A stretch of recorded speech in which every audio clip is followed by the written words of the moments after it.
Como saben, hago muchas entrevistas online, o sea que me encuentro con la gente una horita para charlar un rato, pero cada una desde su casa o su oficina. A veces hay más onda, a veces menos. A veces una siente que pudo entender algo de lo que hace o dice el otro y a veces ni un carozo. Con Ludita Casanovas nos entendimos enseguida, incluso online. Pero después tuvimos la dicha de encontrarnos de verdad en Bilbao, con otras diseñadoras y comer juntas. Eso es otra cosa mariposa. Qué lindo es verse de cuerpo entero revolviendo la misma salsita y mojando el pan en la tinta de los calamares. A ver cuándo se repite. Ludita es la capitana de la nave Nodriza, una escuela de diseño y productos digitales con perspectiva humanista. Pertenece a varios colectivos donde se mueve y mueve a otros a pensar y criticar el diseño y sus maneras de organizarlo. Hace poco recibió la mención especial del jurado en los Premios Nacionales de Diseño y fue la primera persona premiada dedicada a las nuevas disciplinas del diseño.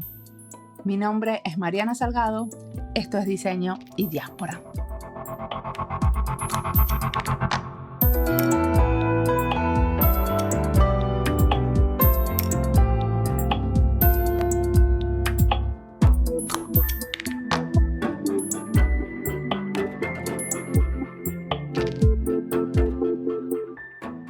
Pues, a ver, mi nombre y mis apellidos son complicados, así que vamos a decir que soy Isa Ludita, que Ludita es el alias que me pusieron cuando todavía no existían las redes sociales, un compañero de trabajo, ¿no?, que decía que yo era muy poco tecnológica, ¿no? Entonces me decía, tú lo que eres es Ludita. Y entonces me acuerdo que con Ludita me hice mi primer usuario de Flickr, que es la primera red social, yo creo, en la que yo participé, y desde entonces es el alias con el que me identifico en este sector profesional. ¿Pero qué quiere decir Ludita? ¿Ludita no viene de juegos? No viene de juegos. Ludita, pero se parece, tiene una raíz así como parecida, ¿no? Bueno, un sonido parecido de lo lúdico. Luditas son los... ¿sabes? En la revolución industrial, ¿te acuerdas que había un movimiento en contra de las máquinas, ¿no? Y estaba liderado por un tipo que me parece que se apellidaba Luddite, y a partir de ahí llaman el movimiento ludita a la gente que está en contra de las máquinas. Okay. Y en nuestra era se utiliza como para la gente que es poco tecnológica. Ok. ¿No? Mira, yo no lo había escuchado. Pues sí. Así que yo, que para la mitad de mi mundo soy la persona más tecnológica que conocen, para la otra mitad soy Ludita. Perfecto, siempre tiene que haber contradicciones, ¿no? Adentro de una. Bienvenida a mi vida. Decime, ¿qué estudiaste? Pues mira, yo estudié Publicidad y Relaciones Públicas, que en España es en la Universidad Complutense de Madrid, que es una especialidad dentro de Ciencias de la Información.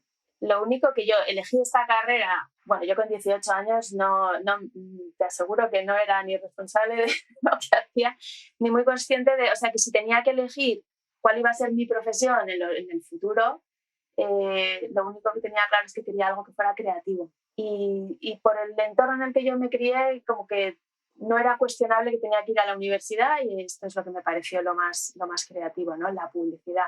También te digo que en cuarto de carrera me di cuenta de que yo tuve una asignatura que me transformó la visión. Tuve una profesora de sociología que nos hizo leer un libro que se llamaba La seducción de la opulencia, sí, en el que leí una cita de Papanek que decía algo así como que la publicidad lo que hace es generar necesidades en la gente, o sea, como crear necesidades que no tienes para que compres productos que no necesitas con un dinero que no tienes tampoco. Que no tienes tampoco, ¿no? Sí. Y como conecté mucho con eso, ¿no? Me di cuenta de que yo no quería poner mi talento o mi trabajo al servicio de aquello. Y de alguna manera conecté con que el diseño era como la otra cara de la moneda, o así lo entendí yo, ¿no? Como que el diseño lo que hacía era comprender cuáles eran las necesidades de las personas para proponer soluciones que ayudaran a resolverlas, ¿no? o a afrontar mejor la cuestión. Sí, porque Así nosotros no tenemos eso de la imposición y de cómo vender más en general, ¿no? Claro, o la persuasión o todo aquello, ¿no? Esto era todo lo contrario, es más como desde la humildad, me acerco a ti desde la humildad de quiero comprender qué es lo que te pasa y qué es lo que necesitas y a partir de aquí voy a proponer. Y entonces, ¿cómo siguió todo? ¿Cómo llegás a ser la capitana de la nave nodriza? Bueno, pues pasan bastantes cosas entre medias. Yo de ahí, en cuarto de carrera, monté un estudio de diseño con mi hermana mayor. Yo soy la tercera de 4 hermanas en 5 años y esto al final determina carácter también, ¿no? Pues mi hermana mayor había estudiado Bellas Artes, había hecho un máster en diseño editorial y había tenido alguna experiencia profesional así como que no tal. Bueno, total, que decidimos montar un estudio juntas de diseño. Yo, que no había diseñado nunca nada en la vida, pero bueno, recién salidas de la universidad, estuvimos esos 5 años como del 95 al 2000, que para nosotras fue el boom de Internet también, ¿no? O sea, nosotros montamos un estudio de diseño editorial y de marca, sobre todo, que era en lo que mi hermana tenía experiencia y yo siempre he aprendido rápido, ¿no? Entonces yo iba como aprendiendo de ella también, ¿no? Profesionalmente. Pero llegó un momento que teníamos un cliente para el que ellos hacían proxies, que los proxies es como este software que ayudaba a que una empresa saliera, como se conectara a Internet todo el mundo por el mismo canuto, por así decirlo, ¿no? Entonces, era una empresa que hacía tecnología, pero nosotros lo que les hacíamos, les maquetábamos los manuales, diseñábamos los packagings, las pegatinas de los disquetes, esas cosas. Y lo que a ellos les pasó que sus clientes les empezaron a pedir que les diseñara la página web. Y entonces como que se creó una nueva unidad de negocio en su empresa, pero que a ellos no les interesaba especialmente. Así que nos propusieron a nosotras, que en ese momento éramos 3, enseñarnos a diseñar páginas web a cambio de que asumiéramos volumen de negocio de este que les llegaba a vosotros. O sea que para nosotros era perfecto porque nos daban el conocimiento y nos daban los clientes, ¿no? Sí. Y entonces ahí fue cuando surgió mi idilio con Internet. Desde entonces, aquello fue como en 97, una cosa así. Entonces yo, como no sabía hacer lo que mi hermana y la otra compañera Paloma sabían hacer, pues es como, pues esta que sea la que aprenda el digital. Y entonces, claro, en un par de años ya teníamos un volumen de facturación mayor en digital que en editorial. Y ya había entrado alguna persona más. Entonces tuvimos nuestro propio estudio eso durante 5 años y ahí es donde yo fui aprendiendo el digital, que es donde he desarrollado gran parte de mi carrera, ¿no? Y ya llegó un momento que nos iba muy bien. Habíamos alcanzado un nivel en el estudio en el que ya nosotras nos teníamos que dedicar a ser empresarias, ¿no? Y ten en cuenta, yo tenía ahí 27 años y a mí no me apetecía el camino de la gestión empresarial, ¿no? Aunque fuera una empresa de diseño. Así que aunque nos iba muy bien, decidimos cerrar e irnos a trabajar pues al final encontramos todas trabajo en distintos clientes. En ese momento éramos 5 o 6 personas en el estudio y cada uno nos fuimos con un cliente distinto y nos recolocamos. Entonces ahí empieza mi siguiente... No sé si sigo. Sí, y ahí fue cuando empezaste con esta visión humanista en torno a lo digital. Ahí fue cuando empecé... Porque en un momento tiene que aparecer como la visión crítica, ¿no? De esto que estoy haciendo no está del todo bien también. Claro, eso fue en la siguiente. Yo me fui a trabajar a una empresa que se llama Software AG, que es como era una gran multinacional alemana, que en España, que hacían como bases de datos y lenguajes de programación, eran famosos por Natural y Adabas, y en España tenía una estructura un poco distinta que en el resto de los países, porque tenían un departamento de proyectos muy grande, ¿no? Entonces fui la primera diseñadora que entró en una empresa como de 1000 personas, donde había un montón de ingenieros e ingenieras programando como los grandes sistemas de la administración pública y de las grandes empresas en España, ¿no? Y yo entré en un departamento de e-business, se llamaba, como que eran los que estaban empezando a hacer web, ¿no? Como que habían entendido que el web tenía ahí algo, porque ellos eran como de los grandes sistemas mainstream, o sea, mainframe. Como los sistemas para los hospitales, por ejemplo, los sistemas... Eso, y la seguridad social, la administración pública, todo eso que era como más, como muy, muy, muy, muy back, ¿no? Y entonces para ellos el web también era una cosa como un poco de segunda categoría. Y a mí me contrataron como diseñadora y me llegaban con las cosas ya programadas, hechas con el HTML, todo terminadito, y me decían, beautifícamelo. Entonces ahí es donde yo fui conectando con que no es que la parte visual no sea importante, sino que aquí hay algo muchísimo más importante que tiene que ver con la funcionalidad, con la consistencia y sobre todo con quién utiliza esto y cómo lo utiliza y para qué lo utiliza y cómo vamos a facilitarle la vida para que haga su trabajo, ¿no? Y sí. Entonces ahí es cuando el director de tecnología, que era un tío que conectaba muy bien, que me acuerdo que me dijo, a ti lo que te interesa es la usabilidad. Y fue como, ¿sabes? De esto que se te enciende una bombillita de, hay un término que sí, efectivamente, nunca había oído hablar de esto, pero es eso lo que me interesa. Y entonces empecé a investigar y resulta que había más gente como yo en Madrid y en España y en toda Latinoamérica y por supuesto en Estados Unidos y en Europa, no sé qué, pero era como gente que puntualmente estaba haciendo cosas, ¿no? Y esa sensación de que nos estamos dedicando a algo que somos unos raros que te cagas.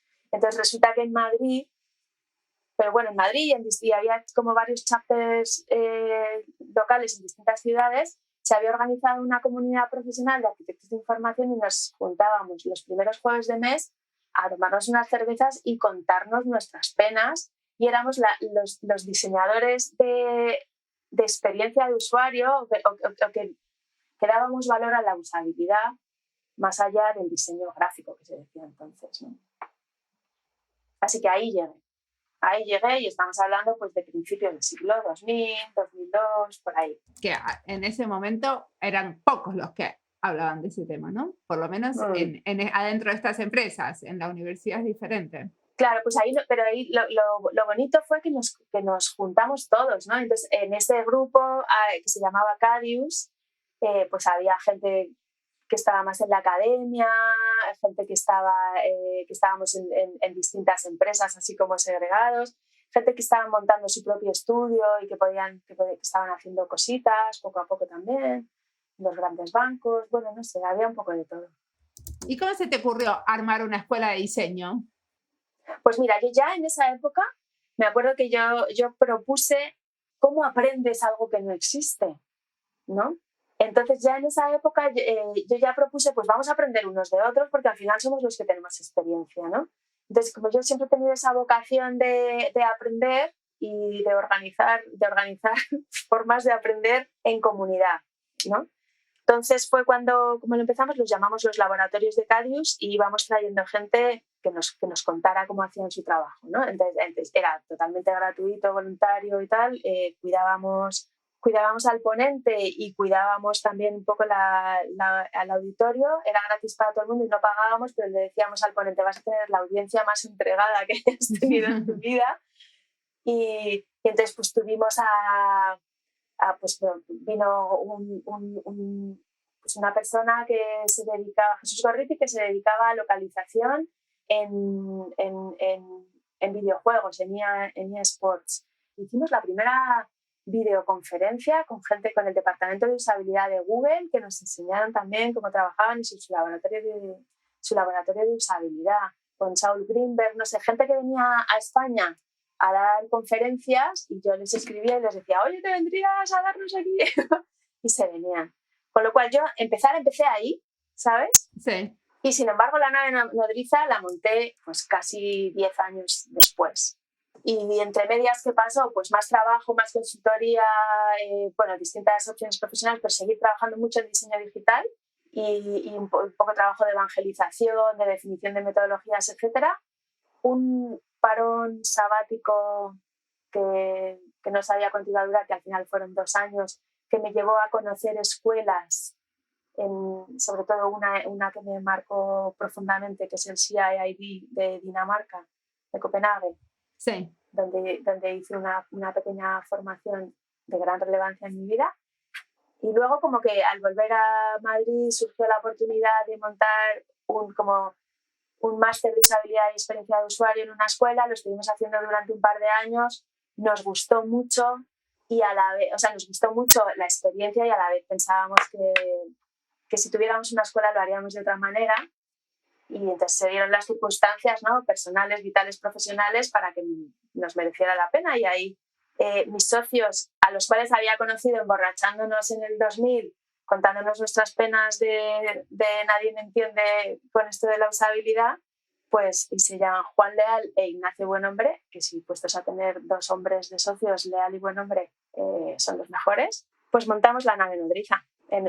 Buscamos un local.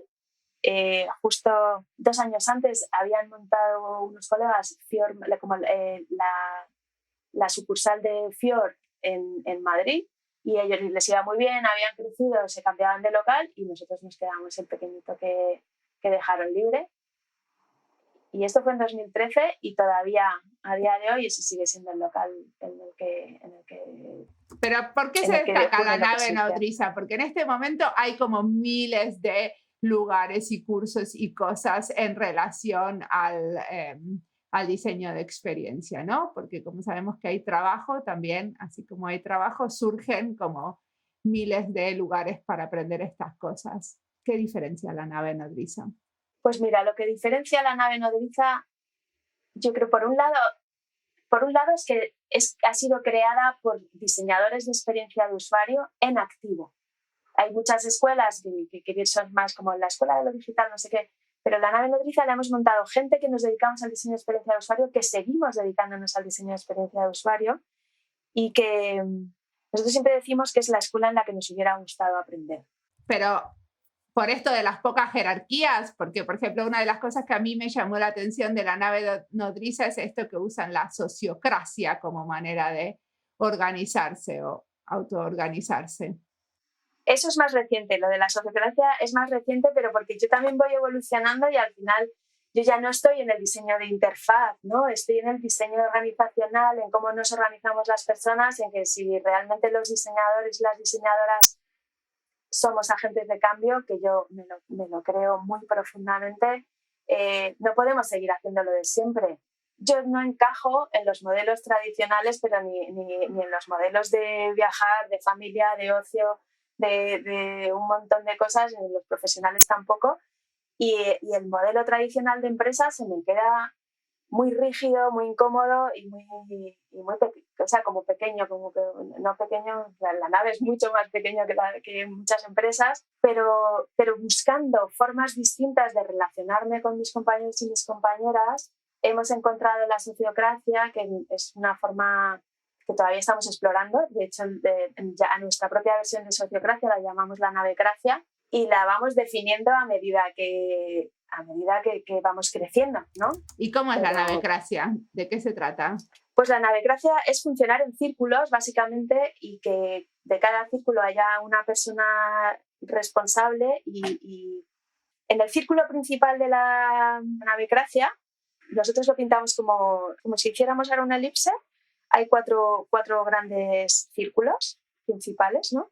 Uno es formación, que por debajo, claro, luego debajo de cada uno hay un contenido, ¿no?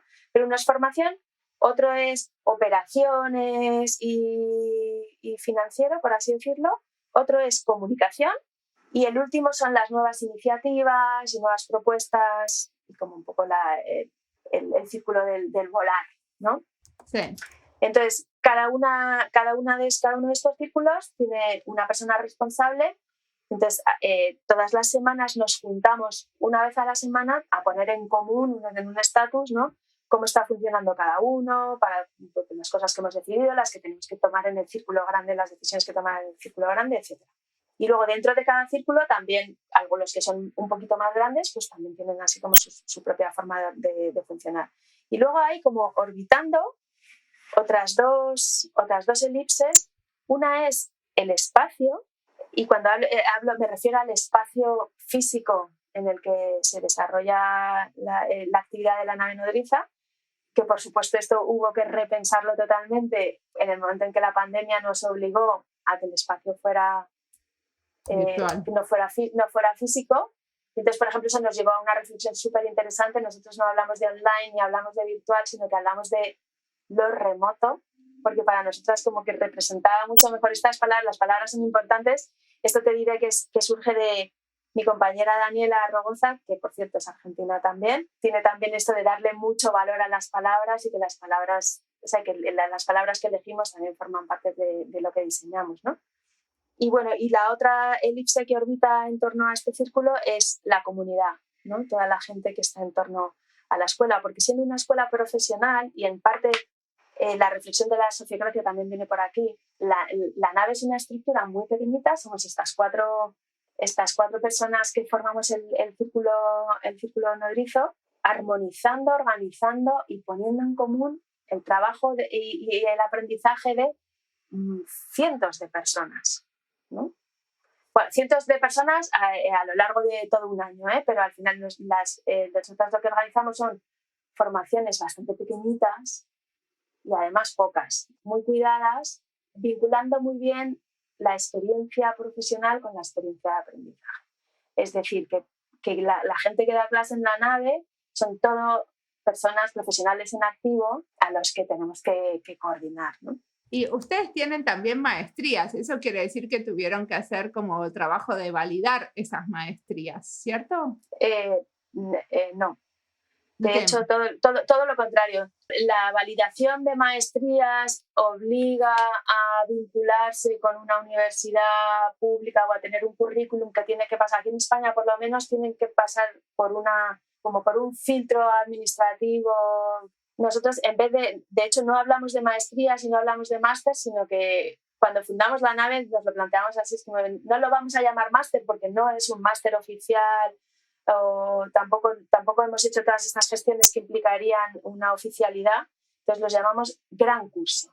Gran curso. ¿Sabes tú? Gran curso. Tenemos una colaboradora que siempre dice, esto parece como en la pista central, ¿no? Como si fuera un circo o algo así. Entonces, nosotros lo que hacemos, o sea, creo que el valor que aportamos, precisamente porque no es oficial el título, es el estar muy pegados a la realidad profesional y que haya ese intercambio bastante auténtico, ¿no? En el que todo lo que aprendes lo aprendes de primera mano de la gente que está definiendo la profesión a medida que la lleva a cabo y que hace proyectos.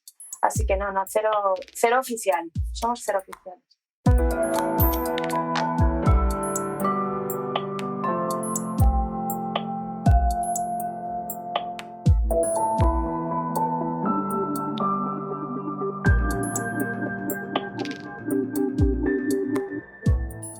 Esta entrevista es parte de las listas Educación en Diseño, Colectivos y Cooperativas de Diseño, España y Diseño, Diseño UX, Diseño de Servicios, y ahora me doy cuenta que tendría que tener una lista de diseño estratégico que no tengo. Ya vendrá. Desde la nave identificaron la necesidad de acompañar a diseñadores y diseñadoras que sienten desconexión entre lo que hacen profesionalmente y lo que personalmente les importa. Eso es algo que está muy presente en los mensajes que recibimos de los escuchas de diseño y diáspora, o sea que también lo tenemos identificado como fenómeno. Muchos nos dicen todo muy interesante lo que escucho, pero no sé cómo puedo empezar a hacer diseño social o un proyecto donde el diseño sea una herramienta para la acción social. Nuestra única respuesta hasta ahora es escuchar a otros, ver cómo otros pudieron construir puentes entre lo que hacen y lo que les importa. En cada entrevista siempre pregunto cómo empezó esto, cómo surgió la idea, por qué este tema. Pero creo que quizás sobre esta dicotomía podríamos indagar más. Quizás tendríamos que pensar una serie con Ludita.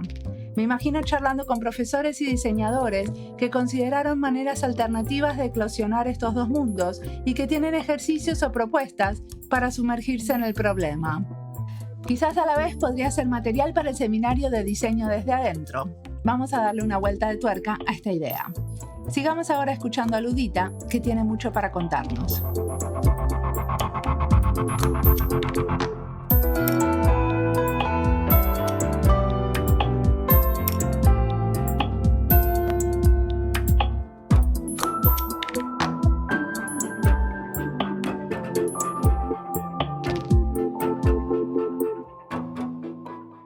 son los colaboradores de la nave nodriza? Supongo que hacen proyectos también para diferentes clientes. No, la nave no. Lo que pasa es que yo tengo varios sombreros, ¿eh?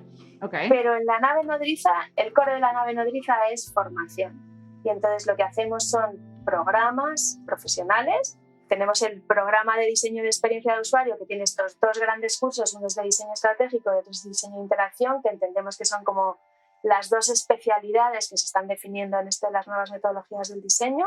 Y luego tenemos también formaciones medianas, una de Product Manager y otra de UX Research, pues siempre también con la perspectiva humanista. Y luego ya talleres profesionales como muy de 20 horas, muy específicos de diseño de interfaces de voz o de comunicación significativa o de diseño organizacional. Y entonces, proyectos los hago como diseñadora con otra estructura loca de la que formo parte que se llama IDIOS, que somos una red de profesionales independientes que nos juntamos por el placer de hacer proyectos juntos y que decimos que lo que hacemos es humanizar la modernidad. ¿Y ahí qué tipo de cosas hacen? Ahí, la verdad es que en IDIOS, los proyectos en los que yo participo, tratamos de que sean proyectos muy estratégicos. Yo cada vez tengo menos tiempo porque la nave me lleva mucho tiempo, pero no quiero desvincularme de ahí. Entonces, el último proyecto en el que he participado, por ejemplo, fue repensar con la cadena SER, que es una de las principales emisoras privadas de radio de España, cómo va a ser el futuro de la radio. Me reinteresa. ¿Y cómo va a ser?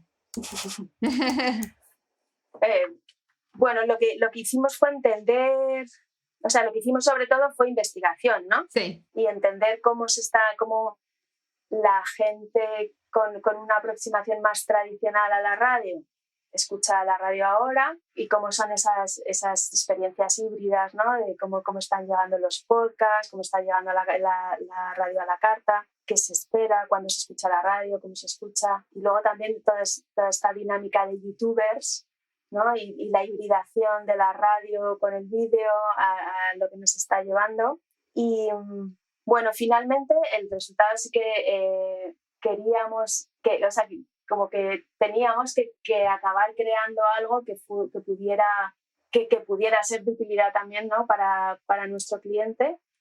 Y lo que acabamos haciendo fue como diseñar un algoritmo de generación de hilos de escucha basados en el interés del propio usuario. O sea, una cosa así como que la radio te recomiende otros programas, como sucede, por ejemplo, con los podcasts o los audiolibros, que en general tienen algún sistema de recomendación.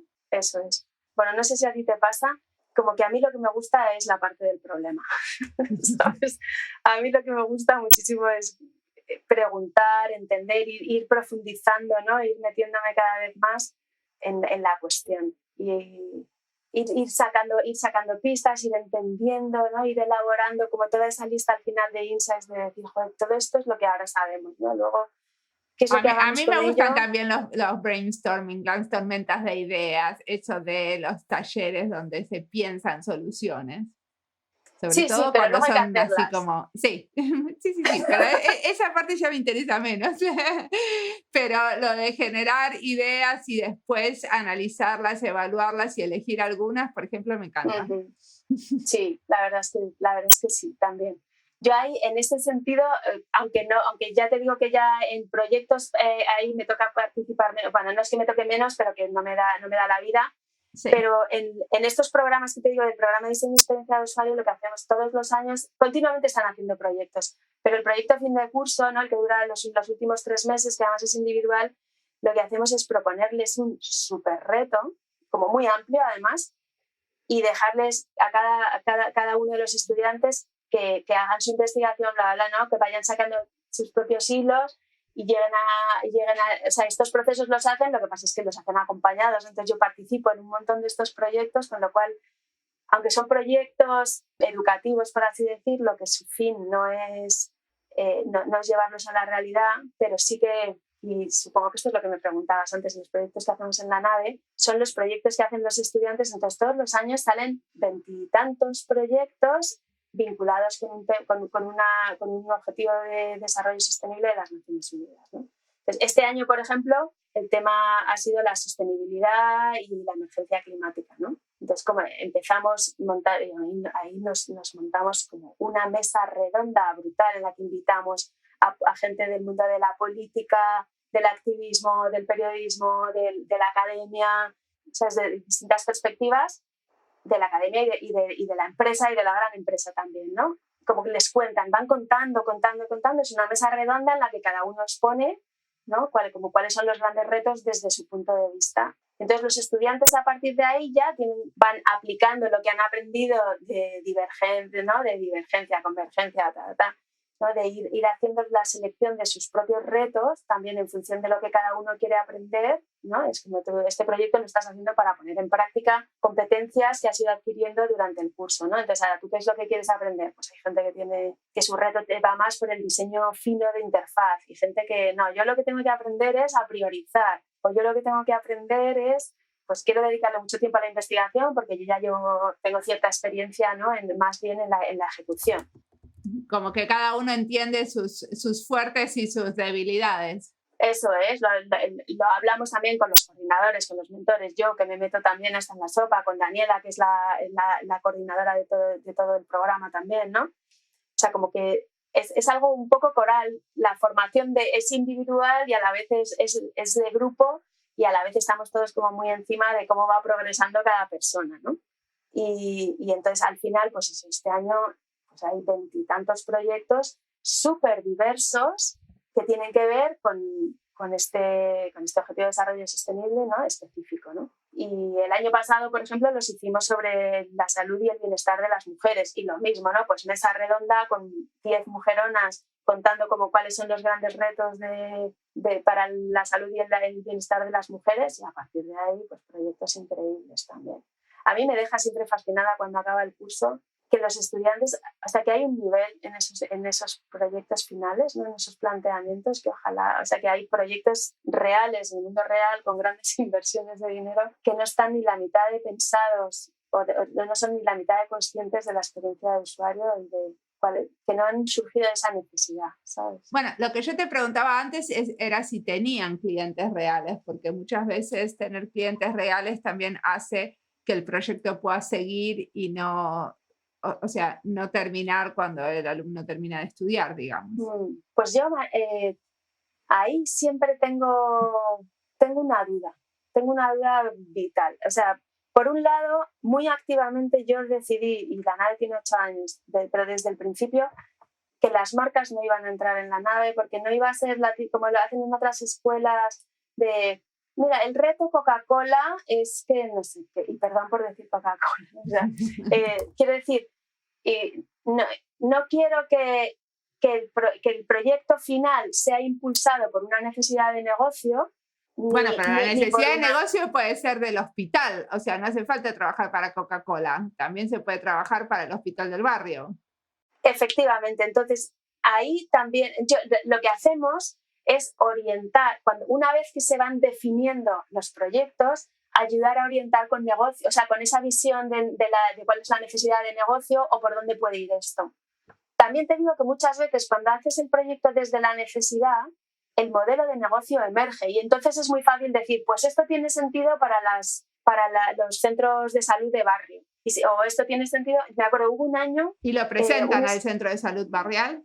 Pues al final eso, te digo que esto es una asignatura pendiente para nosotros porque estamos tan metidos siempre en o sea, que la nave Notita es una estructura muy pequeña, entonces en el momento que el curso acaba, nosotros ya tenemos que estar como lanzando el siguiente, pero los publicamos, como les tratamos de darle mucha visibilidad porque que son ejercicios de diseño, principios buenísimos para entidades, organizaciones que lo podrían aprovechar. A veces se continúan, ha salido alguna startup, ha salido alguna asociación entre estudiantes que han montado su propia historia, pero muchas veces se quedan ahí. Y para mí es algo que le falta. Bueno, pero eso está bien. Si algunos siguen y otros se quedan, es lo normal, ¿no? Siempre pasa eso. Y luego se ve que son, o sea, que igual 1 año, 2 años, 5 años después vemos un proyecto que no sé, ha recibido financiación, la empresa que no sé qué, que hace no sé cuántos, y es como, esta era la idea de Rodri de hace 4 años, esta era la idea de Neko, que no sé qué, ¿sabes? porque al final se acaban convirtiendo en verdaderos expertos en la materia, que muchas veces no hay tantos en, claro, en este sector. Decime una cosa, algo de lo que quería hablar todavía era sobre el colectivo Me, We, All, porque me interesó eso que ustedes estaban usando como base la teoría de la U. ¿Me contás qué es eso? Pues mira, la teoría de la U es una... yo no soy experta en la teoría de la U, estoy en ello, porque yo también me sigo formando en todo y esta es mi última flipada. La teoría de la U surge en el MIT, basada en la teoría del duelo también, y es teoría de cambio. Tiene mucho que ver con, se utiliza mucho en diseño organizacional y en cambio organizacional, o todo esto que se está hablando ahora para la transformación digital hace falta, ¿no? Pero lo que viene a decir es que si realmente quieres hacer un cambio honesto, un cambio real y un cambio en profundidad, para ir de A a B no puedes ir en línea recta, sino que tienes que bajar, conectar con lo que eres, conectar con la esencia, identificar lo que vas a soltar, ¿no? a lo que tienes que renunciar para liberar energía, para que haya un espacio para que puedas generar ideas nuevas, crear algo nuevo, ¿no? Y hacer y ya finalmente llegar a una transformación real, ¿no? Como ir un poco para atrás, ¿no? Porque a mí me da la sensación que en muchos proyectos nosotros terminamos como haciendo como unos pasos para atrás para después avanzar, o sea, no dando por obvio, por ejemplo, que la necesidad es la que te escribieron en el brief o en el pedido, sino que siempre vamos para atrás y después para adelante. ¿Es esa la U? Bueno, lo que pasa es que tú dices para atrás, en realidad es para abajo. Es como cuando, sí, ¿sabes? Es como que ahora bueno. quiero tocar blandito. Yo lo digo así, ¿no? Es como, sí, está muy bien, estos son tus objetivos, tu negocio, ¿no?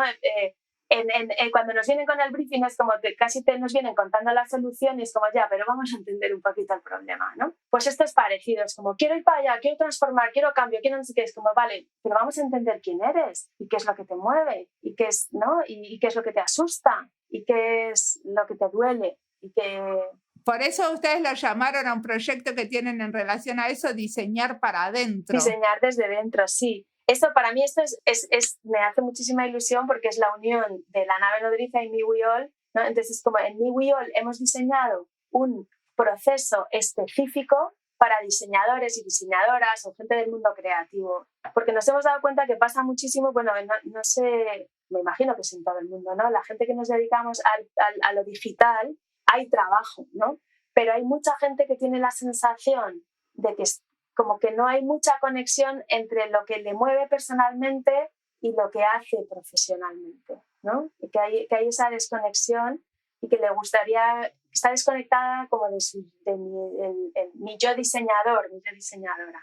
Entonces aquí lo que proponemos es un proceso de, bueno, pues es un proceso acompañado, es como un viaje, no es un aprendizaje. Lo que pasa es que a mí me interesan también mucho todas estas, no sé, lo llamo formaciones, lo digo entre comillas así, ¿no? Porque parece que entre el aula y el diván no hay nada y esto es algo como que está entre medias, ¿no? Que tiene que ver con conocerte mejor, porque nos implicamos mucho en el trabajo y lo mismo hablo a nivel personal que a nivel empresarial, organizacional, ¿eh? Entonces...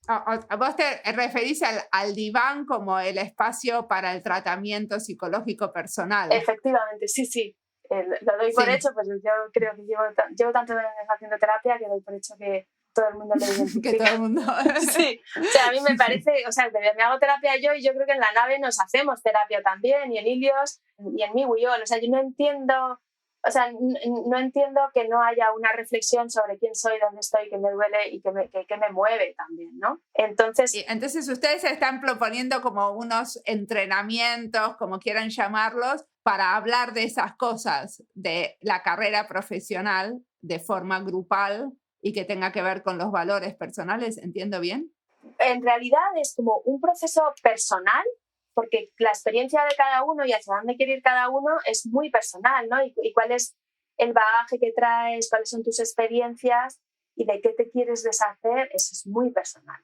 Lo que pasa es que hacer eso en grupo, ser testigo de la persona que tienes al lado, escuchar su historia, ¿no? Y verle pasar, verle transicionar en ese sentido, de decir, ¿sabes qué? Yo esto ya no lo quiero, yo me voy a deshacer de aquello, pues empodera, ayuda, ¿sabes? Conecta y te ayuda a ti a conectar también, te ayuda a ver a lo mejor a tus propios ángulos muertos o...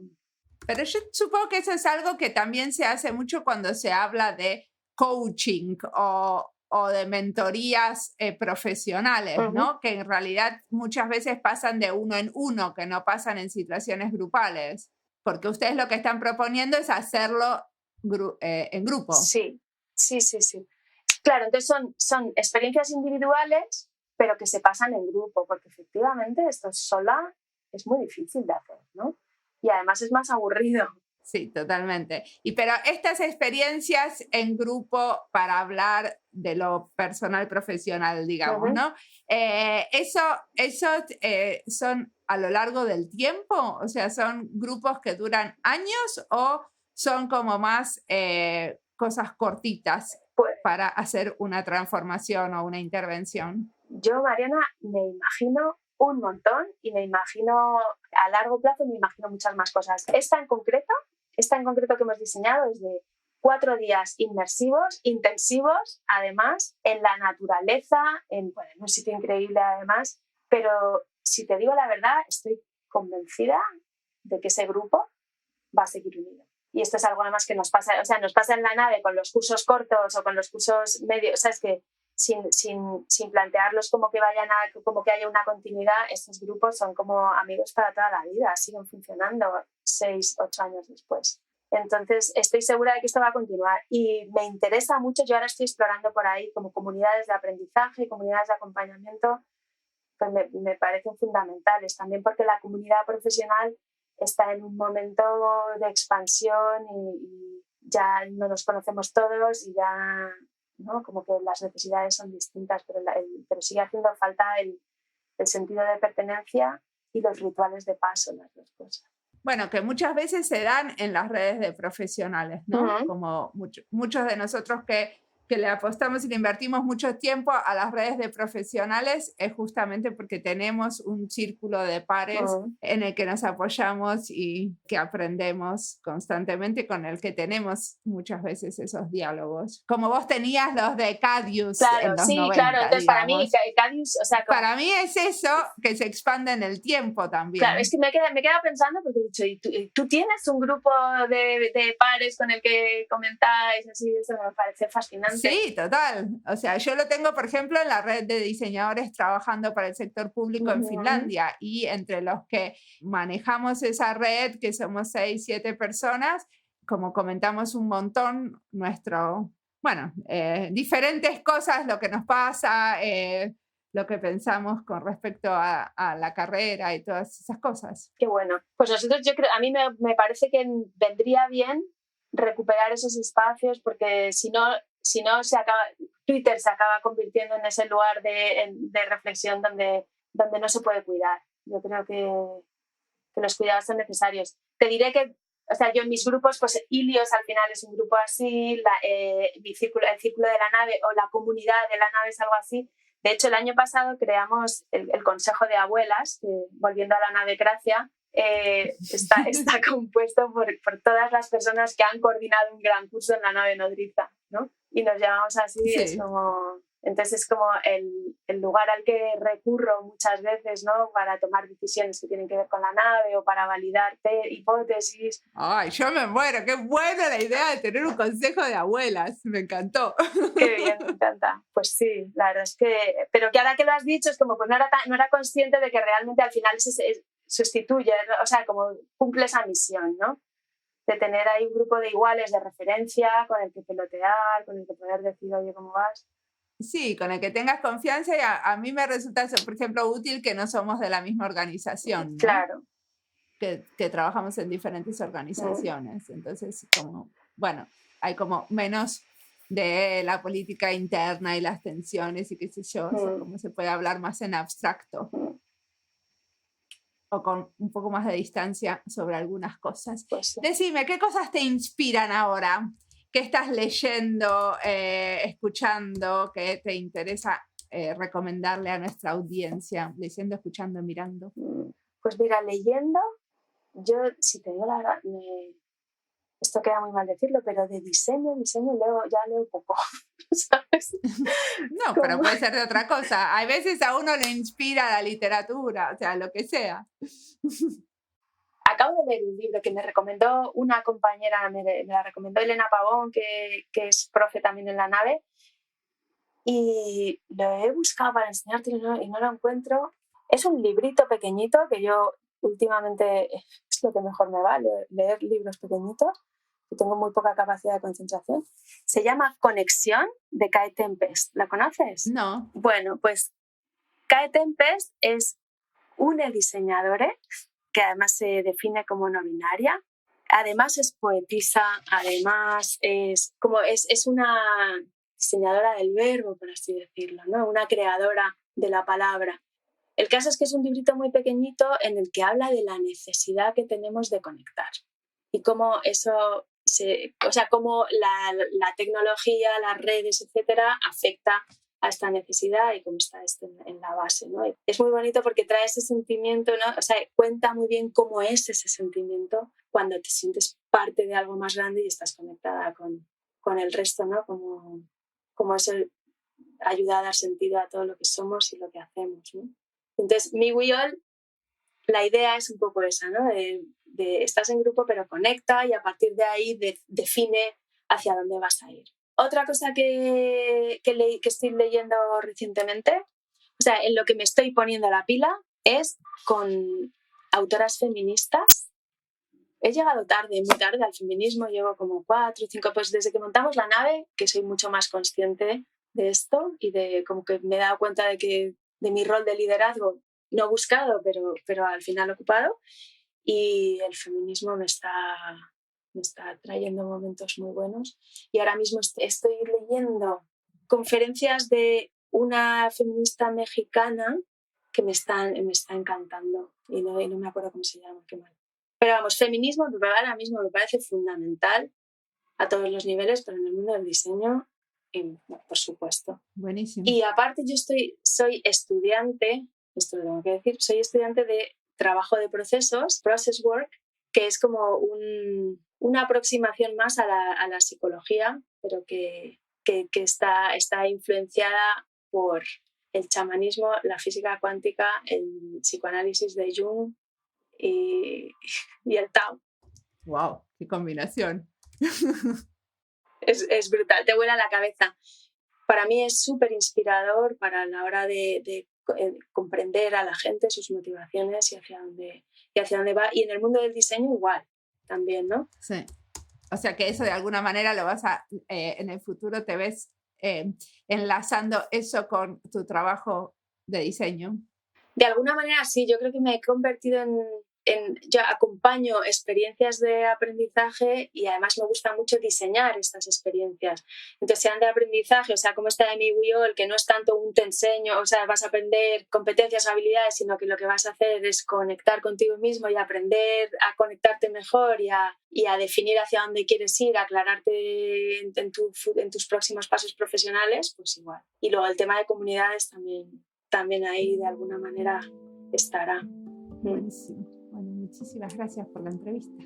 Pues nada, muchísimas gracias a ti por la oportunidad, ha sido un placer. Yo me tiraría ahora 5 horas más hablando. Muchas gracias, Mariana.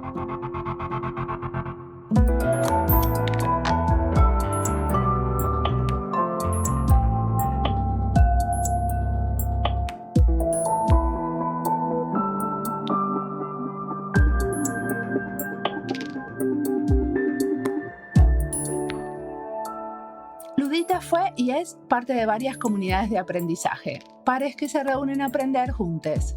Nos cuenta en esta entrevista de Cadius y cómo, al no existir educación formal, entonces aprendían unas de otros. Hay muchas comunidades de aprendizaje y nos interesa aprender de ellas. Por eso, ahora, con Colaborabora, lanzamos una convocatoria. Queremos hacer una serie titulada Aprender en Comunidad, sobre comunidades de aprendizaje y práctica. Aprender en Comunidad va a estar compuesta por algunas entrevistas que ya tenemos previstas con experiencias cercanas, pero además queremos hacer al menos un capítulo coral con voces provenientes de Latinoamérica. Y aclaro que no tienen que ser comunidades dedicadas a aprender diseño juntas. Pueden ser de otros temas y con cualquier formato. Lo que nos interesa es sobre todo cómo están diseñadas y cómo funcionan. ¿Qué entendemos por una comunidad de aprendizaje? Entornos de aprendizaje compartido en los que distintas personas, a la vez que se reconocen y establecen redes de confianza, investigan y experimentan de manera práctica sobre cuestiones concretas que les interesan de manera informal, interactuando e intercambiando saberes, generando inteligencia colectiva, socializando experiencias, activando prototipos y generando transferencia. ¿Cómo participar? Es muy fácil, a través de 2 sencillos archivos. Uno de audio que lo pueden mandar por Telegram o WhatsApp al número +358 40 585 7727 y otro archivo que es un documento de texto con unos datos básicos. La fecha límite para participar es el lunes 31 de enero de este año, o sea que todavía estás a tiempo. Esperamos tu audio. Y si tienes alguna duda, puedes mirar la convocatoria que la tenemos en todas nuestras redes, en nuestra página web, por ejemplo, o en la página web de Colaborabora.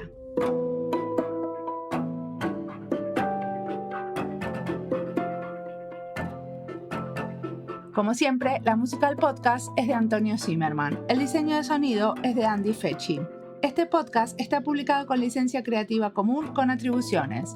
Esto fue Diseño y Diáspora. Pueden seguirnos en nuestras redes sociales de YouTube, Instagram y Twitter o visitar nuestra página web diseñoydiaspora.org. No olviden recomendarnos y recomendar nuestros libros. Nos escuchamos en la próxima.